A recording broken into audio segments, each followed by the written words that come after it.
Have you ever found yourself compromising your values or goals because of the people or things around you?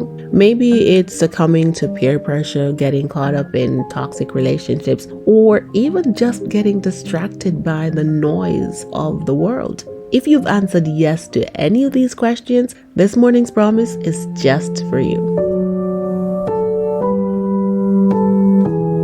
Exodus 34 verse 12 says, "Be very careful never to make a treaty with the people who live in the land where you're going.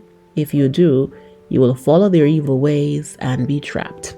This particular verse is all about reminding us to be careful of who we align ourselves with.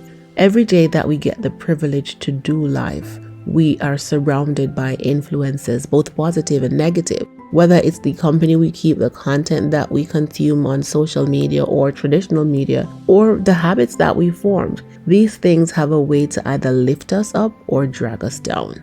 When these influences drag us down, one of the outcomes of that is that we start compromising. We start doing things that are out of character for us and outside of God's will. And in the compromise is where the danger lies, because we'll find ourselves making agreements or decisions that on the face of it seem harmless, but they slowly chip away at our faith and our integrity.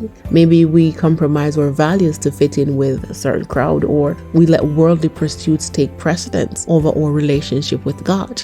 But here's the thing, God's promise in Exodus 34 verse 12 isn't just a warning, it is also a reminder of His faithfulness and guidance.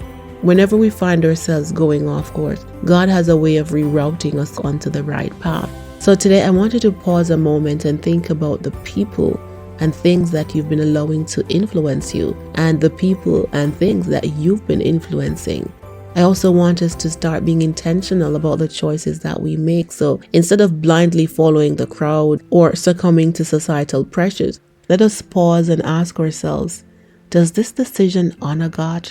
Is it aligned with His word? And if you cannot answer yes to any of these questions, you know that these are not the right decisions to make.